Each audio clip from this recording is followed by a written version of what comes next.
All right, welcome to another webinar from Exegetical Tools. We're going to be looking at Luke 146 to 56 today, translating this. This is Mary's song, the Magnificat as it's called. So, Mikkel, would you like to, you want to read out verse 46 first in Greek and then translate it? Okay, verse 46. Kai epen Mariam, megalune he psuke mu ton kurion. And Mary said, my soul magnifies the Lord. Yep. Do you know the lexical form of this? Megalune. Is it megaluo? No, megaluno. I don't actually know myself, so there's always Bible works for that. Megaluno. There you go. That's what I figured, but so for the Logos fans out there, I'm sorry, but I use BibleWorks, so you have to watch it on my screen sometimes. So yes, my soul magnifies the Lord, and this is what tense? It's let's see, second person, present active indicative. So tense is present. It's not second person. That would be megalunes. Oh, third, sorry. Yeah, third person. Perfect present tense, so imperfective aspect. So yeah. So what kind of present would it be? If she does it right now, it could be instantaneous, but maybe it's more like progressive action in progress. Yeah, so that's difficult because you're talking about Aktionsart, the kind of action that it is, and I myself try to bring out the aspect rather than try to figure out what kind of action it is. But that's kind of a methodological thing on how you deal with Aktionsart versus aspects. So from an aspectual point of view, it's presenting the magnifying as in progress as a process probably here because she is singing it, and of course it is happening in the present time. So yeah, like the Aktionsart might be like a progressive present or something like that. Hey Shannon, good to have you with us for a little bit. So Charles, you want to do 47?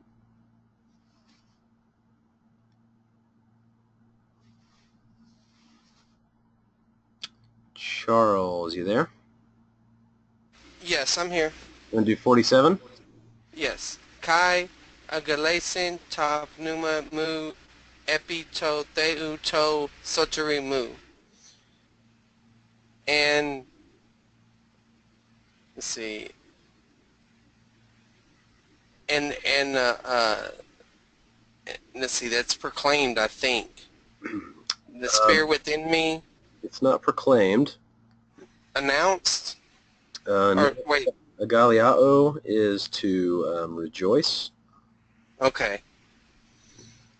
And my spirit rejoiced epitapeo on behalf of God my Savior. Yeah, so probably not on behalf. That would mean her soul was rejoicing instead of God, who should be rejoicing. That would be kind of an odd meaning. So, well,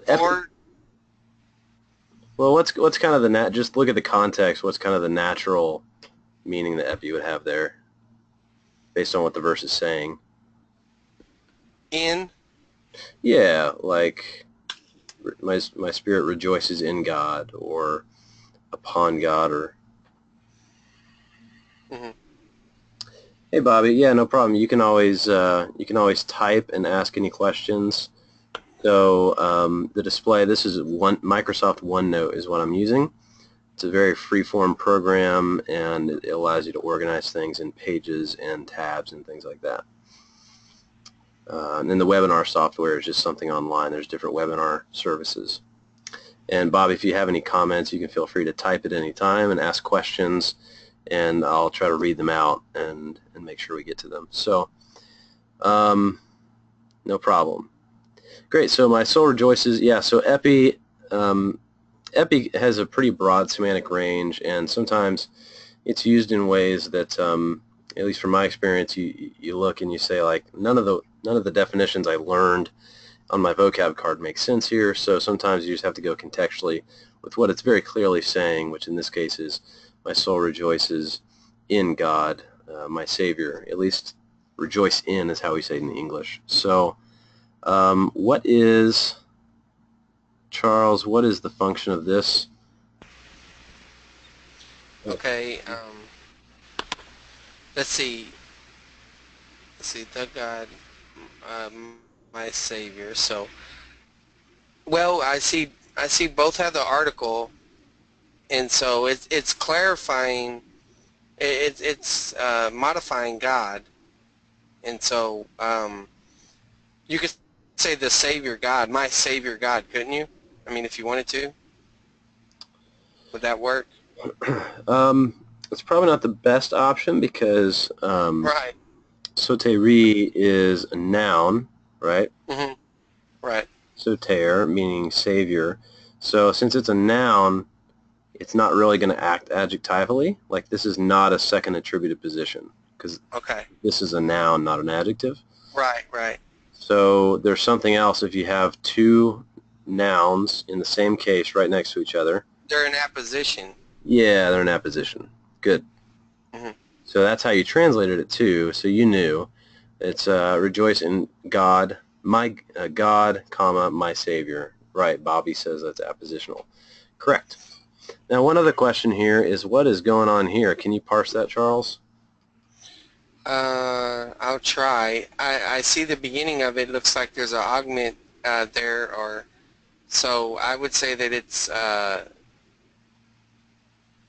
well. What's the lexical form? Yeah.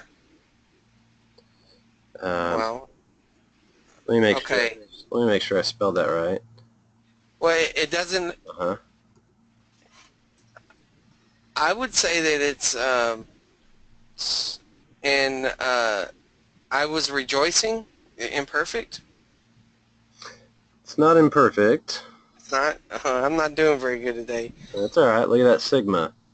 Okay, so uh, so you're saying this is a future form, or are you referring to? Because I don't think it's first aorist. It's got an augment and a sigma. Yeah, first aorist. Okay. Yeah. So it's an aorist, but remember, um, it's sigma alpha for the first aorist, but when you get to the third singular, Uh-huh. with Yeah. the sen ending, right? With the movable nu. Right. In some cases. So, or yeah, I guess generally always. I don't know. I don't like to say always ever, but um, the first person will just have sigma alpha, and then the third person will have sigma epsilon. Allows you to distinguish between them. So this is an aorist, and that's a bit odd because up here you have the present tense, and then there you have the aorist, and the RSV translates that still as present. And my spirit rejoices in God my Savior, because obviously she's singing right now, right? So Right. it's odd. Let's see what the rest of the translations do with it.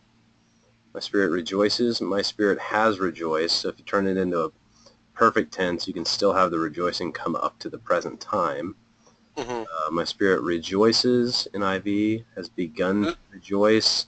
NET has it in it as an ingressive aorist. Yeah, so, and it probably says that in the notes. It highlights Mary's joyous reaction to the announcement. So you could say ingressive aorist. Again, that's coming at it from an Actionsart perspective, that what the author is trying to portray is the kind of action, whereas if you're looking at it more from an aspectual point of view, you would say that the author is trying to present an action subjectively from a certain aspectual viewpoint. So however you do it, probably an ingressive there is the best if you're looking for an Actionsart category. If you're dealing with it from an aspectual point of view, I have no idea why you would switch from present to aorist there, to be honest. Okay. I don't really know. All you could say is that the magnifying is being presented as a process, and the rejoicing is being considered as a holistic action. But so there's probably more going on there than a simple use of different aspects. Bobby says, Aramaic Hebrew mindset, would that affect this at all? That's a good question. I don't know. Yeah, that's a pretty large methodological question too, about how much Aramaic or even Semitic mindset comes into the translating of stuff into Greek. So I'm not totally sure. That's a good question though. So that was good job, Charles. How about 48? Who do we have here? Who is Ivan? Ivan, are you here with a mic? Or are you typing today? Or Shannon, do you have a mic? Typing. Okay. Ivan, why don't you prepare to translate 49 via typing? And in the meantime, Mikkel, can you do 48 for us? Yeah, let me see. Can you hear me now? Am I unmuted? Yep. Okay, C48. Hoti epiblepsen epitain patenosin tes doules autu. I'll just stop there. Mm-hmm. That, or because he has seen, he has looked on the something of his female slave, his servant, and what is this word? This is lowliness or humility. Uh-huh. Yeah, yeah. Full disclosure, I have Bureau Miller out for just such an occasion. That's right. Because I will be allowed to use this on my exam. So okay. So because he has looked upon the lowliness of his servant or female slave, idu gar apa tu nun makariusin ne pasais hai genei. For behold, apa from the now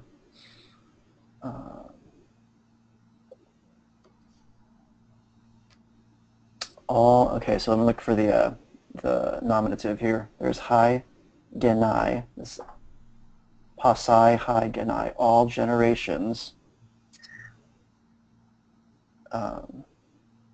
They are, all generations now call me. There's another word here that I'm looking for. For behold. From now. And for behold, from now, all generations will call me blessed, Makarii, right? Yeah. Makarizo, call, consider blessed. Right. Yeah, when I first saw this verb, I hadn't seen the lexical form. I thought perhaps it was will bless, and then I thought, oh, that's going to be interesting if it says all generations will bless me. That would be interesting. But when you go into BDAG here, you can look at the makarizo, means to call or to consider someone favored. So to call or consider someone blessed. So makarizo. And you can see here the zeta. The zeta has disappeared, and you have that sigma for the future there. So makariusin, third plural, future. And you finally got around to this, the tu noon. Can you explain that? Why'd you translate it from now? because it says the now, but then we have apa with genitive means from or away from. Uh-huh. So I said from now as if from now on. Yeah, and it's really kind of a Greek idiom that it's like the now time. The Mm-hmm. adjective, sorry, the article kind of makes the adverb like a substantival, so it's like the now time. So we translate it from now, but it's really idiomatic in Greek. And then we've dealt with this. They will consider me blessed. They will consider blessed me. It's all the nations, and notice how um, posse there is in the predicate position, because pos typically comes in the predicate position rather than the adjective, but it's still acting adjectively, so it's not the nations are all, but it's all nations. That makes sense?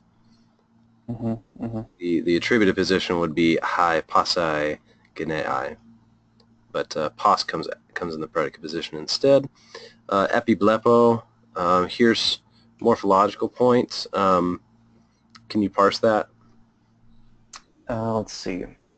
It's from blepo, so it looks like it's a compound word like ep was added to. I guess there's a word epiblepo. Is there? Yeah, right there. Yeah. Well. Yeah. So that's the lexical form. So sen, that ps is just the sen, so it's aorist. Um, it's a third person singular first aorist active indicative from epiblepo. I see. Right. Or yeah. And then, Is epiblepo just the same as blepo? no, On, epiblepo is like to look on or to regard. right. So looking on, epi is on. So yeah, to look on. Yeah, and you have the augment here, changing the iota to an epsilon. And then, as you said, when you add the sigma after the p there, you add a sigma in here, and what happens is it turns into a psi. So Mm-hmm. that's how we get to the first aorist form of that. So always good to, I always try to emphasize morphology in all these because I feel like morphology is the first thing to go for all students everywhere after they learn Greek. Mm-hmm. All right, Charles. No, sorry. Who did I say? Ivan for 49? I think I had Ivan for 49. Okay, Ivan says, because, so we got Hati. He says, because the might one, I guess you mean mighty one, because the mighty one, and then you say has done for epoiesin, has done for me, and what has he done? He's done great things, Magala, um, and holy is his name. Right, holy is the name of him, holy. Ivan, which out of Hagion and Ta'anima, which one is the subject? Which one is the predicate nominative?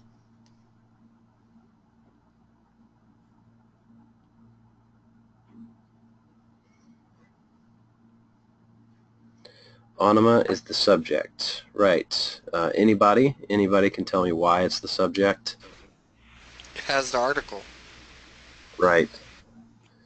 Ta'anima has the article. Good, yeah. Thanks, Shannon, Mikhail. Good. It's got the article, and so it wins out over Hagion, which does not have an article. It's just a pure adjective. So technically, predicate adjective here, I guess, to be technical. Good, and you have the aorist there. He did for me great things. The mighty one did for me, or you could say a lot of these translations say has done. So he has done great things for me. Yeah, this is, as I'm looking at these verbal forms, they're kind of interesting. They're not the kind of tenses I would expect, but yeah, did. So if you say did, he did great things for me. You're trying to get at that perfective aspect of the aorist, presenting the action as a whole. So when in reality, it could have been multiple things that he did, but it's like you're zooming out and encompassing all the actions as one benevolent action, to presenting it as one holistic doing for me great things. But there might be going on with these verbal forms something interesting. I'd be interested to look at some commentaries or something, see if there's any literature on that. So, yeah. Another thing, Todd, is some of this may be going in the pattern of like a psalm of the Old Testament, like where they're giving a testimony of what God's done, and so it makes a reference to a past victory, a past, that may be why it's going on too. Yeah, that's true. I mean, another possibility is that the aorist here could be referring to a singular event, which doesn't have to be the case with an aorist, but it could be referring back simply to the fact that he's chosen Mary for this, to carry Jesus. So maybe that's kind of what it's getting at. All right, he's done for me great things. Megala and holy is his name. 50, how about, who's up, Mikkel? And then, while Mikkel's going, Bobby, you want to prepare a translation of 51 for us? Okay, so, I'm up again. Verse 50. Kai to elas autu eis genaes, kai genaes, tois phobumenois auton. And the something of him, let's see, what is this? The mercy, and his mercy is into generation and generation to the ones fearing him. Let's smooth that out. And and his mercy is, and I say from generation to generation to those who fear him. Okay. I just kind of put that from in there. I don't know if ace can really be from. Yeah, so this is probably not from, but anybody else, what usage of ace would that be? Unto, maybe of destination, like it's saying that the blessing or the mercy will be upon, they're destined to be upon these generations. I don't think that's quite what it's getting at. There's another category of ace. I don't think, I tried this last time and the screen didn't open up correctly for me, but, oh good. So it's always great to just go to the prepositions in Wallace. If Ace can be for. It can be for. It can also be, any of these other ones look good? Reference, it could be. With reference to from generation on. No. It could be throughout. That makes sense. Yeah, temporal. Mm-hmm. Yeah, so remember, generations not only refers to people, but refers to, it's a temporal term. You know, like Generation X, it's the people who live between such and such year. So, so this would be throughout generations and generations, or what it's getting at is basically eternally, right? His mercy is forever. Mm-hmm. So his mercy is forever, and then you have a dative here. What kind of dative is that? To those fearing him. See, a dative of advantage. Yeah, I think so. That works, dative of advantage. And this is, I believe this is phabeomai, I believe the form, right? Where are we here? Phabeomai, so it's already a middle. Phabeomai, yeah, it's already a middle, and so in the middle it means to fear. So the fact that it's in the middle here, it could also be passive in that form, but we'll call it middle. Yeah, it's present middle, Shannon, correct. Just meaning to fear, so nothing special with the middle voice there. And so his mercy is forever for those who fear him. And who asked about Deuteronomy there? Ivan, what verse from Deuteronomy? Are you looking at your NA 28 or something? I don't see an allusion in the NA 27, which is what I have out right now. It does have allusions to a few different Psalms, 103:11, verse 17, verse 13, Psalm 100, verse 5, and 89:2. So this is, I haven't done a kind of an intertextual study of all these verses, so I wouldn't really know. I'm just looking at NA 27 and what they have. The next verse, though, I think does have kind of a specific allusion. We can maybe look at that if we translate it. So we had Bobby, I believe, verse 51. He shows, let me pull this open. I hope everyone on the recording can see this text here. So it says, he shows, oh, Ivan, okay, got it. Okay, good. So Bobby says, he shows might. So you're translating apoiesin as he shows. Then we have might. What has he shown? Might with his arm. So you're using in, I'm guessing, as means or instrument.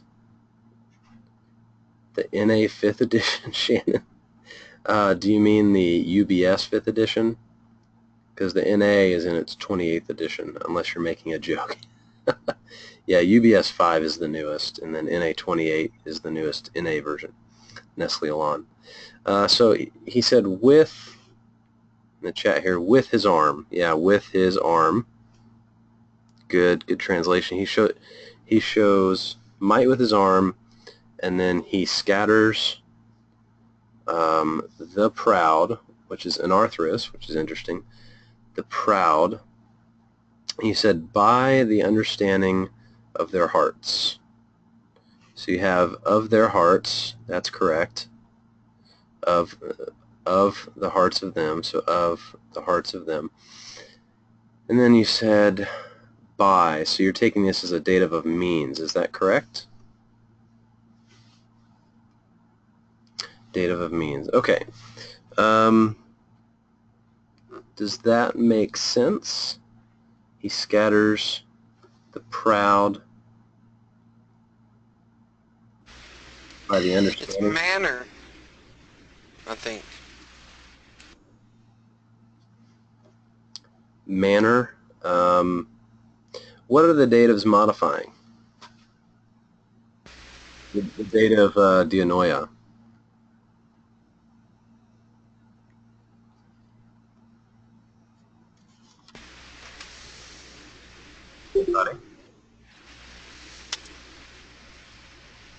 Let's see. Alright, the verb is scattered. So,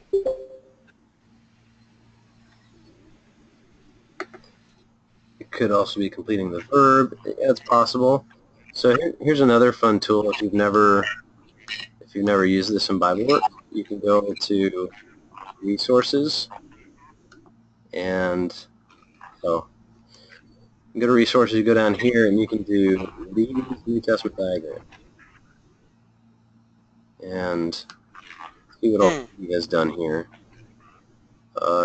So his name is holy and his mercy is forever and ever. Those who fear him, and he made strength with his arm. He scattered the proud. Yeah, I'm hearing the echo too. I think could be Jenny who just came in. Somebody's got me echoing through their speakers. So, okay, good. It's gone. So yeah, this is what Leedy has done. This is how I was taking it. I wanted to see how Leedy did it, but he's taken dianoia as modifying the arrogant or the haughty. So this is the haughty with reference to their mind. Those who are haughty in mind with reference. So I would take it as a dative of reference or respect, modifying haughty or arrogant. They're arrogant with respect to the mind of their hearts. So he's not going to scatter them by means of their hearts, of the thoughts of their hearts. It's that's the regard with which they are haughty. Makes sense? And then again here you have the aorist. So this could have reference to some specific instance, or it could just be presenting all of God's past actions as kind of a complete thing, that he's been completely faithful. He's been completely mighty on behalf of Israel in the past. So it could be interesting to do a study of these verbal forms. Jenny, do you have a mic? I saw you come in. Do you have a microphone? Looks like not, unless it's muted. How about... Oh, you do. Jenny, would you like to do verse 52?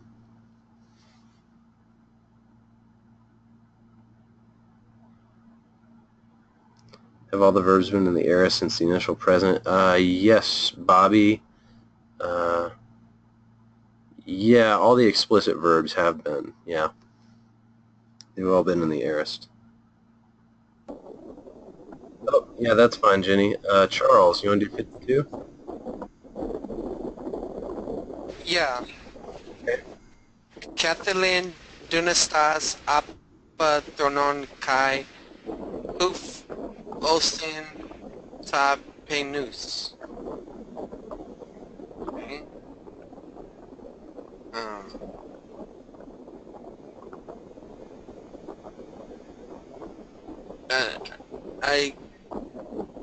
Let's see here. Is this verb Kathalin? I'm not recognizing it. Is that cast down? Ira. So take up. Ira, Take down, yeah. to take down or pull down. And then Okay. Dunastas comes from Dunastes, a ruler or a sovereign. Here, obviously, with the alpha sigma ending in the plural.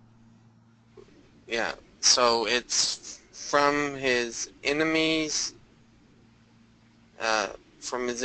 And No, that's not enemies. it's not enemies. Oh, throne. Uh-huh. Okay. Cast down rulers from their thrones and Hufos.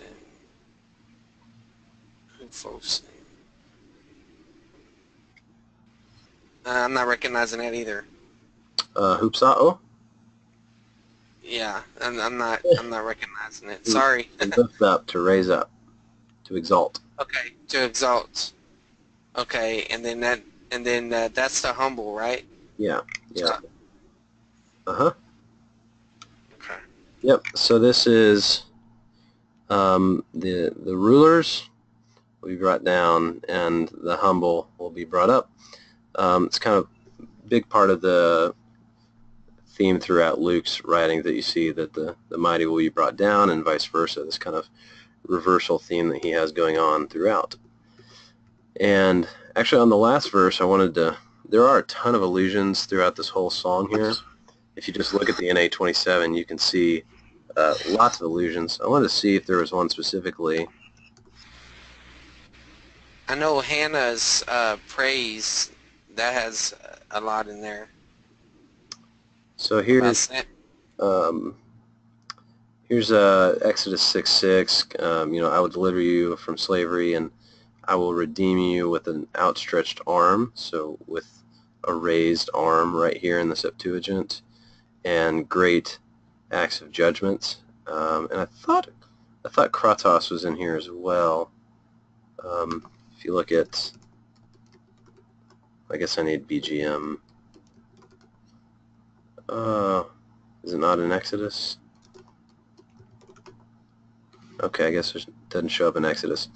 So that may or may not have been an allusion. That's kind of what it brought to mind for me, but maybe not. I said the kratos and with his arm, it made me think of Exodus 6. But it's not listed in NA27, so it might not be. Okay, good. So I could also add a cool thing that I learned recently is every time you see like a mighty hand and an outstretched arm, It's because like Pharaoh used to have this thing that he did where the outstretched arm, as if to say, "Hey, I'm victorious," and we have like pictures of that, carvings and stuff. Huh. So it's to say, "Where's your outstretched arm now, Pharaoh?" Because God is using the same gesture to show him up. Ah, that's interesting. What prof brought that up? I read it somewhere. I don't remember now where I read it. Okay, nice. Yeah, I think I was looking into Psalm 2 or something like that at the time. I read it in a commentary. okay. Nice. I hadn't heard of that, so that's cool. Okay, 53. How about let's do this. Let me assign these. Actually, could I do 53? Because I'm going to have to jet here in a bit. Yeah, let's do 53 for Mikkel. Let's do 54 can be Brian. You can do 54. Ivan, you can do 55. And then if Jenny is ready by the end, she can do 56 if she's still here. If not, we'll cycle back to Charles. Sound good? Okay, so let me do 53. Penontas en neples agathon kai plutuntas exapestelen kenus. Okay, so the first one is a participle from Hungary. The second word is like plerao. I don't know what the ne before that is. So I think But that's in Plerao, in plerao. and then the Okay, with an augment. that'd be an augment. Let me so I don't leave astray. Where are we here? In Piplemi. Okay. Yeah, so there's Plerao and then there's Piplemi, which has this kind of play stem in the Erised. So that can be a tricky one. But anyway, it's to fill up or to satisfy Mm-hmm. the Erised. Mm-hmm. So let's go back to the text. He filled the hungry ones, Thanks, Shane. and then I'm gonna have to decide if that's a participle, but it's probably not. It's probably a genitive of content. With good, he filled hungry ones with good, implied things, food, Good things, yeah. and he from apostello, I send. Um, and he's and has sent um, the rich ones empty, and has sent away the rich ones empty. Right. Good. So plutao here, like to abound, and so this is a participle substantival, the abounding ones or the rich ones, and then he sent away. Good. And Is it just context? Oh, sorry. Well, let me ask my question. Is it just context, or is the circumflex or the little squiggly, whatever it is, above agathon? Does that tell you if it's a participle or if it's a genitive? no, it would Okay, so that's just context then. it would depend on the word. Yeah, I'm not sure because I can't think of it with agathon, but it would probably depend on the word where the accent falls. Yeah, that's just the accent mark, Bobby. So there's like luon. So I think what he's asking is there are participles that end in that end like this same way, and so then the question is, does the accent help you decide whether that's a genitive plural or a participle? So I'm not actually sure. I think it depends on the word where the accent falls. So I have to think about that more.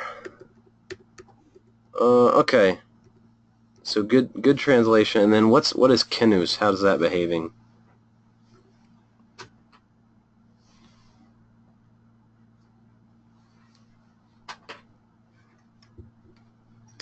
sent away the rich empty or in vain.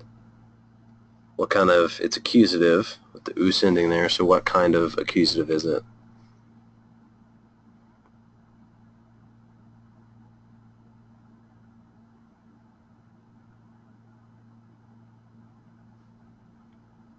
Anybody? If someone's talking, you're muted. Oh, sorry, I was muted. Would it just be a direct object then?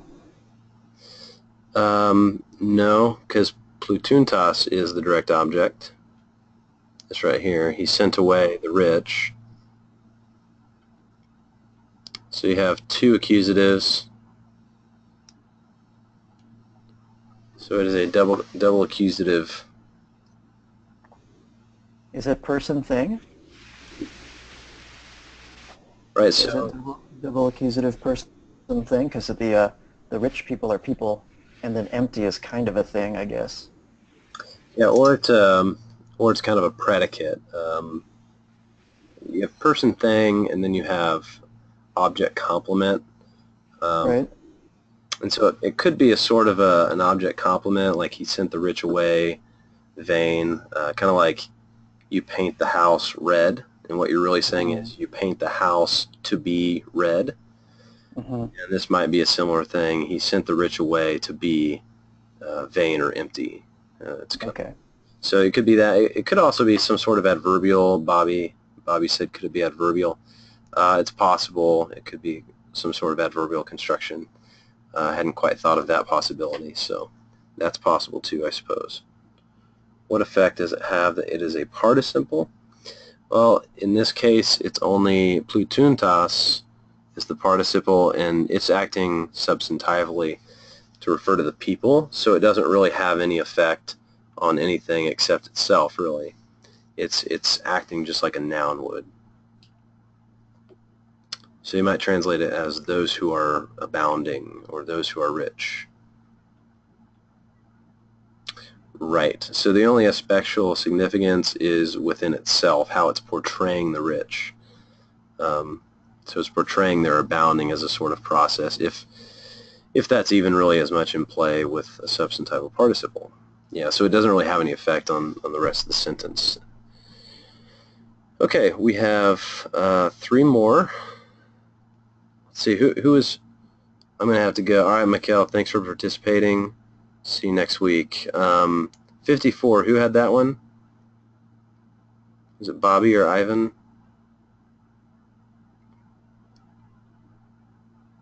54, verse 54. I can if you give me a minute. Okay, sure.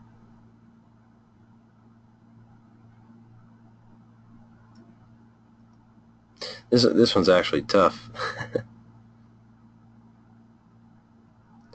So we can look at the lexical forms because you have a couple of rarer ones here for anyone watching. So antelabato, this is from antelambanamai. Right. So you can see the anti on the beginning there, and then you can see the augment right here, the epsilon, and then lab is the lambano aorist stem.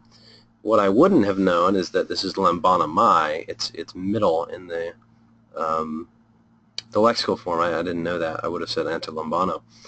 So it means to help or to take part in the middle voice.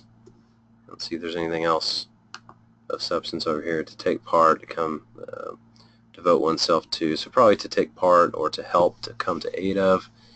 And then over here, mimneskomai, and you can see the thanai. So that's the aorist passive right here with the theta eta. And then the nai is the aorist passive infinitive ending. So this is an aorist, obviously, as you can see on the screen, it's an aorist infinitive, aorist passive infinitive.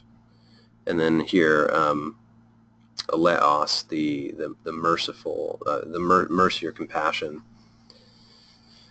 So I should be able to figure out the rest, so I'll let you give it a shot now in the translation.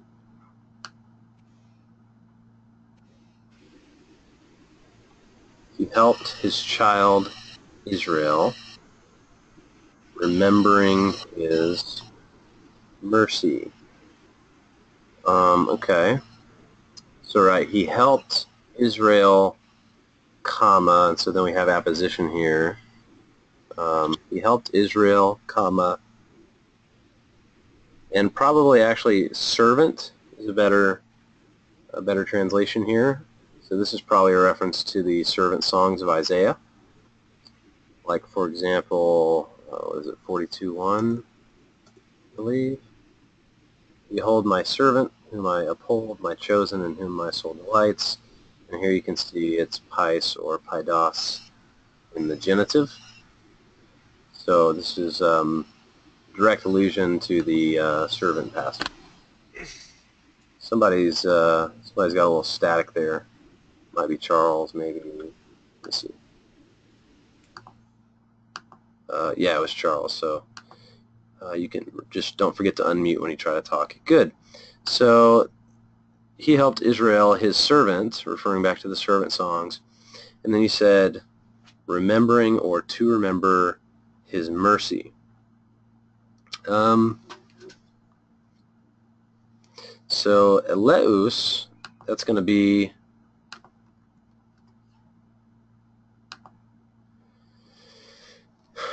you can see here eleos and then eleus. So yeah, infinitive. It's hard to render. So this one I didn't.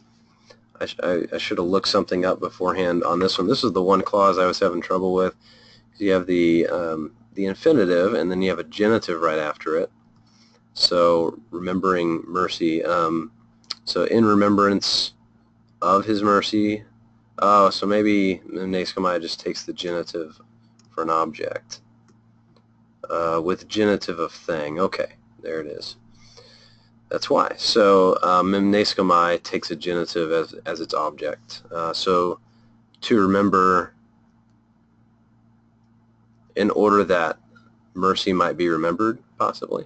In order to remember mercies. Okay, and then you can see how the translation is struggling with this too. In remembrance of his mercy, remembering to be merciful, remembering his mercy, mindful of his mercy, etc. So seems like it's supposed to be that Israel is the subject of the infinitive. So in order that Israel might remember the mercy implied of God's mercies. Okay, so it's probably not a causal infinitive. It's probably purposive or telic. Probably a telic infinitive. All right, who had 55? 55, Ivan, just as he... Okay, let me open this up. 55, just as he spoke elalesen prostus pateros imon to our fathers, to Abraham. Bobby asked, what grammar do I use primarily? Myself, I learned on Mounts, and then I've taught with Machen, which I do not like very much. And then Croy has a good one, and I actually like Decker's the most. It's a new one. It came out from Erdman's, it's with Baker, and I like Decker's a lot. It's called Reading Koine Greek. It's a very good grammar if you want to get one. So just as he said to our fathers, comma, to Abraham and his descendants, ace ton iona, throughout the age. Good. And Ivan, you said descendants, but this spermati is singular, so why'd you say descendants, plural?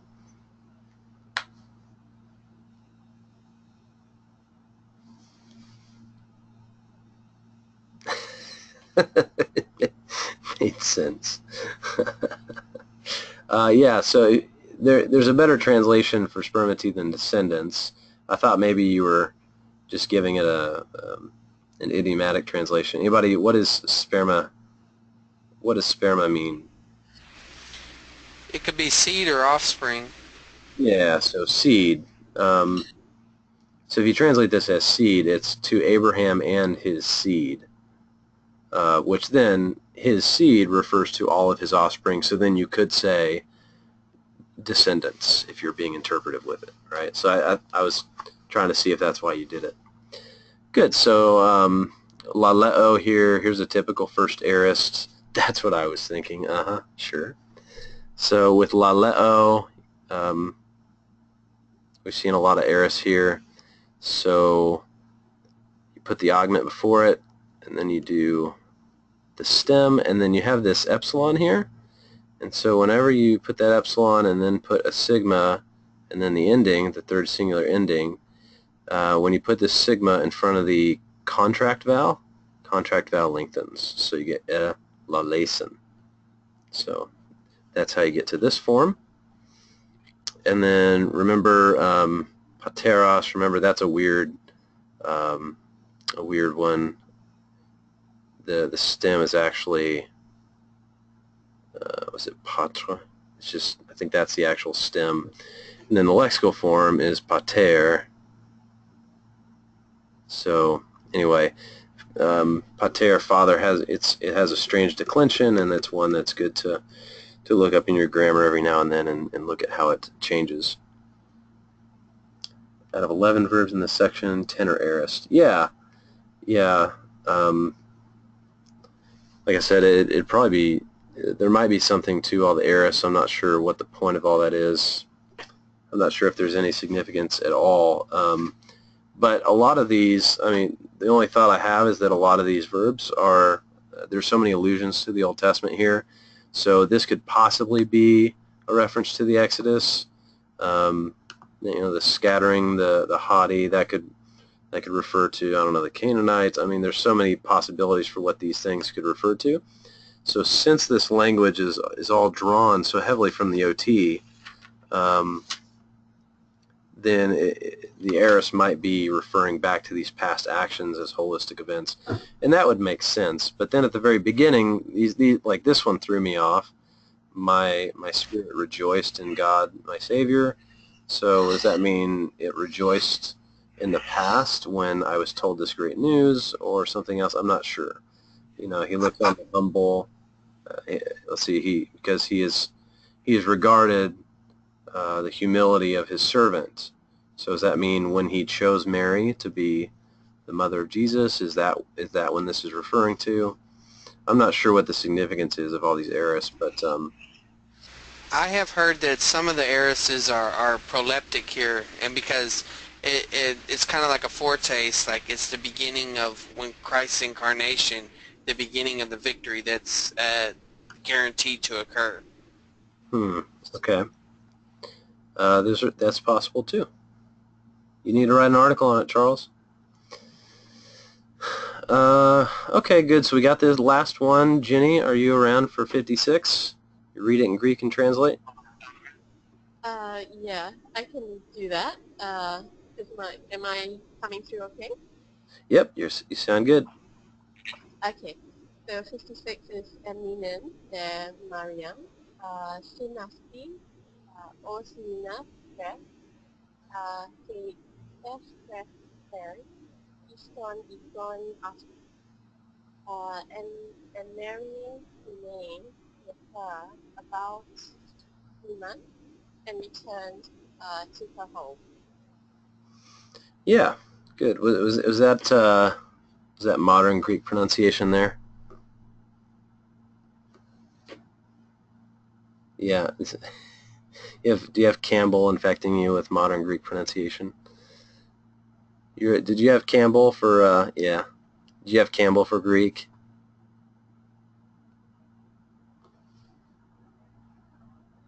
Amazing.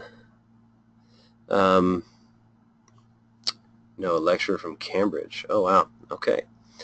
So it's always fun to hear the different Greek accents on here. We got some guys from Texas with their drawl and their Erasmian, which is probably what I sound like when I read Greek. And then we have people from other countries who do like a modern Greek, and they have the natural accent already, so it sounds awesome.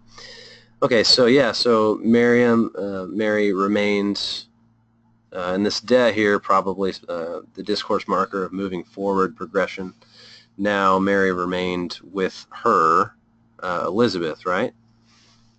This would be remained with Elizabeth, if I'm remembering the context right. Yeah. About, so hos, about 3 months, and returned to her home. And hupestrepsin, Jenny, can you parse that? And is it pronounced Jenny? I hope. Hope I'm getting that right. Genie would work. Genie, okay. I had a feeling it was something else. Okay. That's Can right. you parse that? Okay, so it will be the Erised, active, third person singular. Correct. From? Upes, travel. Okay. I wouldn't want to put money on this, but I think it's a Upos travel. Sorry.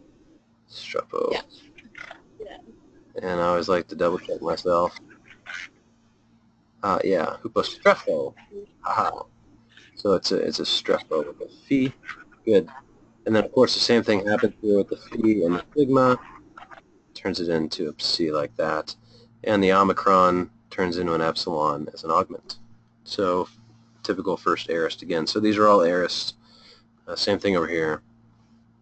The main, this goes from meno is the lexical form, and then main is the aorist stem.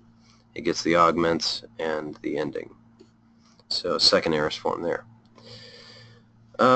Okay, good. So I probably should have asked this earlier, but any questions on these verses? We got through it pretty well. What questions are there? Do you have time to, if this is not a question about this, but do you have time to explain to me a category of an infinitive real quick? Sure.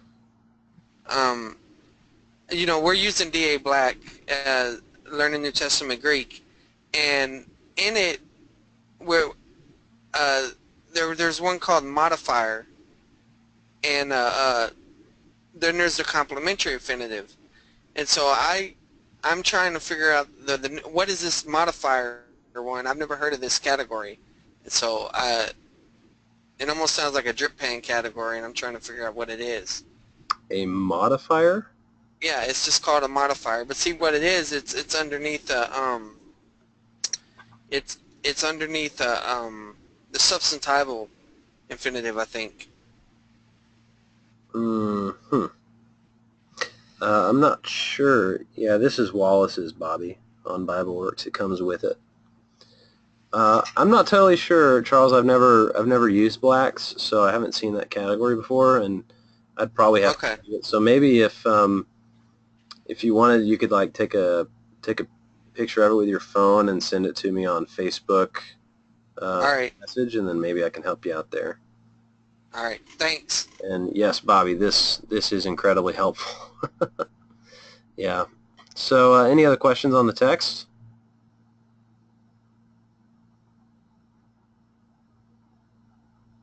I'll wait. I'll give you 10 seconds to type if you have a question before we sign off. You're welcome.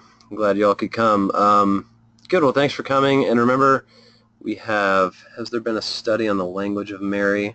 I don't know, Bobby. I haven't really looked into this very heavily. I just picked it on a whim today for us to go through because I know the first 2 chapters of Luke are pretty fun to translate through, and they have some good kind of advanced grammatical things. So if you're looking to kind of improve your Greek, you could work on Luke 1 and 2. You can also do the same thing with Acts.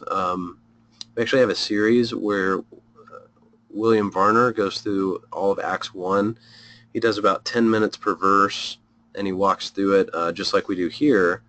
And if you wanted to kind of improve your Greek in Acts, that's a really good place to go. So that's at our site, exegeticaltools.com/acts.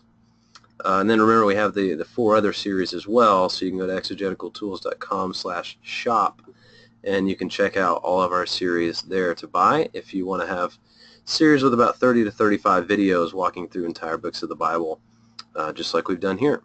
But we'll keep doing this Fridays at 2, so thanks for coming, and hope to see you all next week as well.